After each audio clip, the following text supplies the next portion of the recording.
वर्णहु कवन रूपयो रेखा, दूसर कौन आही जो देखा।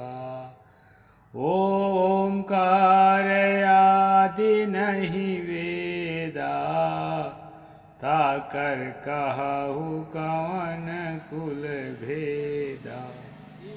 नहीं तारा गण नहीं रवि चंदा, नहीं कछु होत पिता के बिंदा। नहीं जल नहीं थल नहीं थिर पावना, को धरि नाम हुकुम को वरना। नहीं कछु होते दिवस अरु राति, ताकर कहु कवन कुल जाति। नमस्कार साथियों, मैं अविनाश दास रेशनल कबीर यूट्यूब चैनल में आप सबका हार्दिक स्वागत करता हूं। साथियों, सतगुरु कबीर साहिब के प्रमुख ग्रंथ बीजक है। बीजक के रामायणी नंबर 6, इसको लेकर मैं आपके सामने प्रस्तुत हुआ हूँ। साथियों, यदि आप चैनल को सब्सक्राइब नहीं किए, सब्सक्राइब जरूर कर लें भाई, और अपने साथियों तक वीडियो को जरूर पहुँचाएं। जिन लोगों को यह भ्रम है कि कबीर साहिब, ज़्यादातर प्रोफेसर लोगों को जो कबीर विषय पर पर्टिकुलर रूप से पढ़ाई करते हैं और शोध करते हैं और पीएचडी करते हैं, पूरे देश में ये भ्रम फैलाया गया है कि कबीर साहिब किसी ईश्वर की भक्ति करते थे। साथियों, कबीर साहिब की मूल वाणियों को पढ़ने से कहीं भी ईश्वर की गुंजाइश नहीं दिखती है। कुछ लोग कहते हैं वो ईश्वर की भक्ति नहीं करते थे क्योंकि वो स्वयं ईश्वर थे।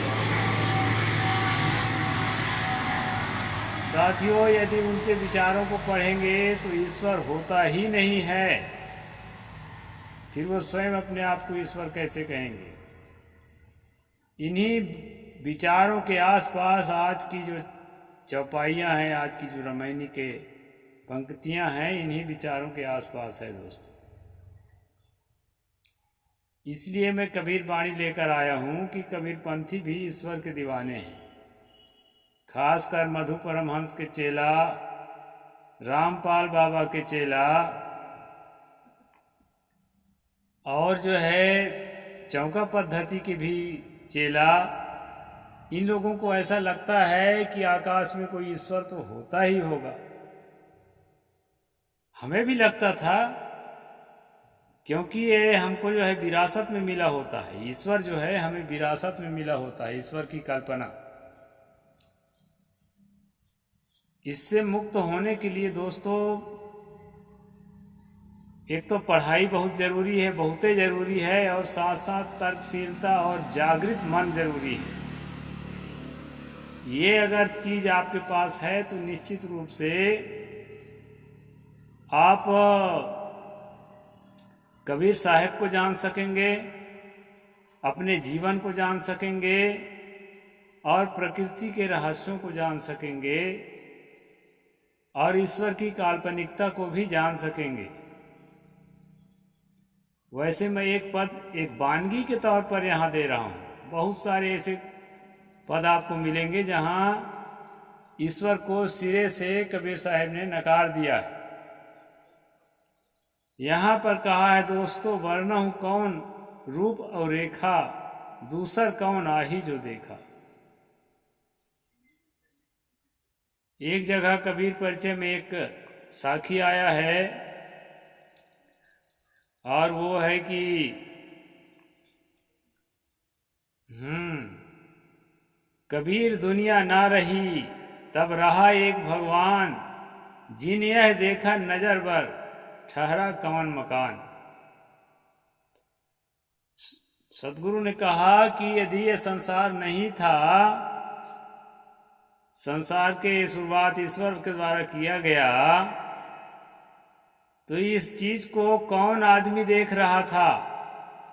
संसार नहीं था तो संसार नहीं था तो कोई आदमी नहीं था, तो कौन देख रहा था कि संसार नहीं है? फिर जब संसार को बना रहा था ईश्वर, तो उसको कौन देख रहा था कि ये संसार बना रहा है, और कहाँ ठहर कर देख रहा है? तो यही बात इसमें आई है दोस्तों। वर्ण कौन रूप और रेखा, दूसर कौन आही जो देखा। उसके रूप रेखा कैसा है, उसके शकल सूरत कैसा है, उसके अकल कैसा है, उसके वाणी वचन कैसे हैं, ये सारी चीजों को, उसके पूरे संपूर्ण पर्सनालिटी को कौन देख रहा था? ये सतगुरु कबीर साहब ने प्रश्न किया है ईश्वर के ऊपर। इसलिए दोस्तों ये एक ही लाइन में यह बात समाप्त हो जाती है कि कबीर साहब किसी ईश्वर के भक्ति कर रहे थे, या कबीर साहब स्वयं को ईश्वर बता करके हम लोगों को भक्ति करने का रास्ता बता रहे थे। ये दोनों बात साफ हो जाती है एक लाइन में। वर्ण कौन रूप और रेखा, दूसर कौन आही जो देखा। जो उसके रूप रंग को जानते हो, उस परमात्मा के, उस ईश्वर के, उस ब्रह्म खुदा गॉड के, तो उसका वर्णन करो, और किताबी वर्णन मत कर देना, अपना अनुभव शेयर करना, अनुभव साझा करना। सतगुरु कहते हैं दूसरा कौन व्यक्ति वह ये सब कुछ देख रहा था और लिख रहा था कि ऐसे ईश्वर होता है, ऐसे बिना संसार का समय होता है, उसमें फिर ईश्वर इस प्रकार से संसार की रचना करता है। इसका प्रत्यक्षदर्शी कौन है? आगे कहते हैं दोस्तों, ओ ओमकार आदि नहीं वेदा, ताकर कहो कौन कुल वेदा। जो कहते हो प्रणवाक्षर के मध्य ये तीनों एका, प्रणव अक्षर ओम अक्षर ही परमात्मा है, उसी के अंदर जो है ब्रह्मा विष्णु सब आते हैं, महेश। तो साथियों कहते हैं कि जब कुछ भी नहीं था तो ओमकार भी नहीं था, वेद भी नहीं थे जो ओमकार के बारे में बताते हैं, या कोई किताबें भी नहीं थी जो ओमकार के बारे में बताते हैं, ईश्वर के बारे में बताते हैं।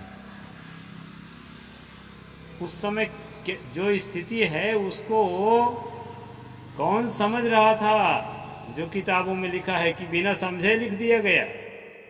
अगर कोई नहीं समझ रहा था, कोई नहीं देख रहा था, उसका निरीक्षण परीक्षण कोई नहीं कर रहा था, तो फिर क्या बिना समझे ही किताबों में लिखा गया? ये सतगुरु कहते हैं, ताकर कहो कौन कुल भेदा, ओमकार आदि नहीं वेदा। जिस समय ओमकार भी नहीं था, आपके ओमकार परमात्मा, और वेद भी नहीं था जिसमें उनके बारे में लिखा है, उसका टोटल जो भेद है, उसके में जो रहस्य है, उसको बताओ। अगर जानते हो तो अपना अनुभव शेयर करो। नहीं तारागण नहीं रविचंदा, नहीं कछु होते पिता के बिंदा। न तारागण जो सितारे हैं अंतरिक्ष में, और चांद सूर्य हैं, तमाम प्लेनेट्स हैं, वो कोई भी नहीं थे, और जो है पिता के बिंद भी नहीं था। यानी कि ये प्रक्रिया भी नहीं थी कि जो है तुम पिता के, माता पिता के जो अंश है, उनके जो सीमेन है, उनका जो स्पर्म है, उसमें से जो कहना चाहिए कि माता का एग है और पिता का जो है स्पर्म है, वो सब थे ही नहीं, उसकी शुरुआत ही नहीं थी। उस समय कौन लिख रहा था तुम्हारी किताबों को, जिसमें वर्णन कर रहे हो कि ऐसा था कि वैसा था, और उस समय नहीं लिखा गया तो इससे तय होता है कि आपने अनुमान से लिखा है। दूसरी जगह कहे ना कबीर साहब कि ब्राह्मण कीन्हो वेद पुराना, कैसे कहे मोहि मानुष जाना। ये वेद पुराण शास्त्र को ब्राह्मण पुरोहितों ने लिखा है अपने स्वार्थ को ध्यान में रख करके। किसी भी प्रकार से जो है मनुष्य का ही लिखा हुआ है, ऐसा सतगुरु ने कहा है दोस्तों। नहीं जल नहीं थल नहीं थिर पौना, न समुद्र न नदियाँ, और न जो है वायुमंडल, और न ये जो है धरती, ये कोई भी नहीं था। तो इनको किसके आर्डर से बनाया गया? और क्या आपके आर्डर को ये मानते भी थे? निर्मल साहिब जी ने कहा है ना कि ईश्वर पानी भर के गिराता नहीं है, जड़ भी हुक्म को बजाता नहीं है। निर्जीव पदार्थ आपके आज्ञा को कैसे मानेगा? और कहो कि एआई टेक्नोलॉजी में तो निर्जीव पदार्थ आपकी आज्ञा को मानता है। तो एआई टेक्नोलॉजी तो उस समय थी नहीं, और थी तो कैसे लुप्त हो गई? तो इस तरह से दोस्तों यहाँ पर प्रश्न सद्गुरु ने उत्पन्न किया है कि उसके आर्डर को कौन माना, इसको देखा कौन? नहीं कछु होते दिवस निज राती, ताकर कहो कौन कुर जाती। जब दिन नहीं था और रात नहीं था, दिन रात कुछ भी नहीं थे, तो उस समय उस ईश्वर कौन सी जाति में जन्म ले लिया? न धरती, न आकाश, न कोई भी चीज। तो ईश्वर परमात्मा किस जाति में जन्म लिया था जी? इसको साफ साफ बताओ।